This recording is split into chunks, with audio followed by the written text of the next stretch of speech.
Traders Help Desk, and today I'm really kind of focused on the 240-minute chart. You can see that we have several magenta peaks here, and that just tells me it's going to retrace back to the ATR. You can also see these are some pretty high values in the ADX on some of them. You also see we're having a lot of volume divergence. In other words, this has been moving down, but we have a long volume divergence to the upside, long volume divergence to the upside, to the upside, to the downside on these. Now, mainly that's because we are retracing back to the ATR on the 240-minute chart.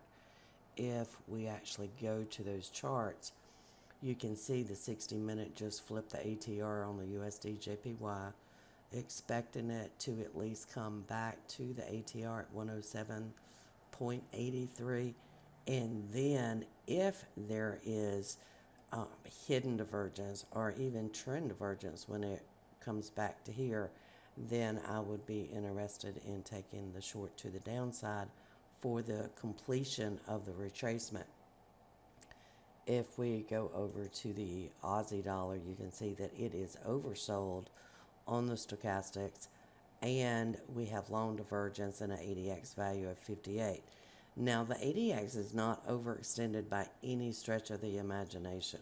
It has to get at least 270 to become overextended, but what we may see is a bounce slightly up, and then we will have trend divergence on here.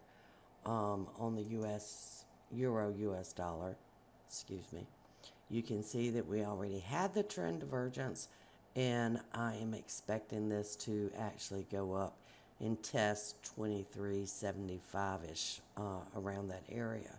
Now, it may make a new low before it does that, but you can see with this overextension here, then more than likely sometime today we're going to see that retracement. We also have the British pound. We have that long divergence on the British pound, but as you can see, you're not overextended.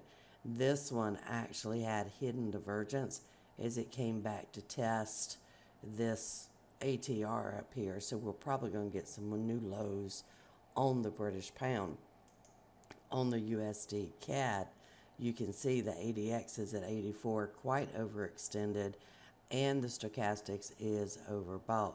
Again, I would anticipate this to change and show a formation more like the USD JPY did, where it breaks this ATR, forms a ATR up here, and then a congestion dot probably around here.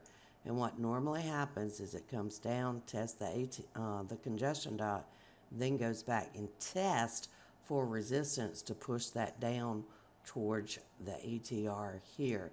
Now you can typically see that pattern better on the 15-minute. That's what the actual trade setup is on the 15-minute.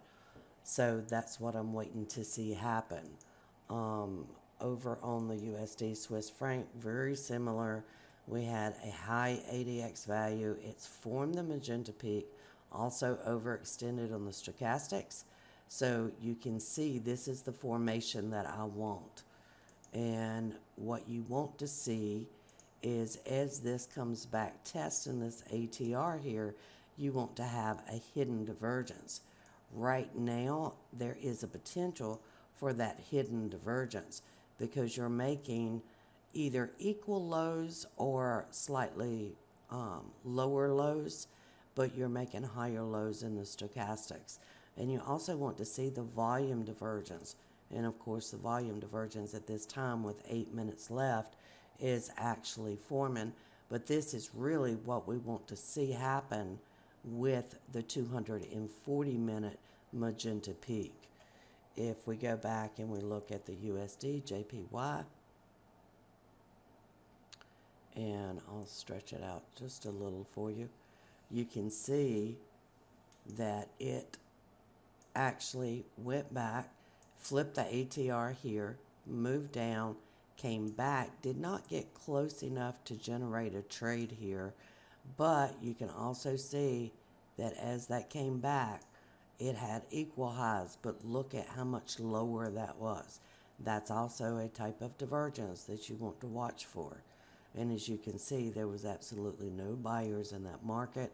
If you were measuring from the highs, there was volume divergence. That's actually what we want to see on the other pairs as well.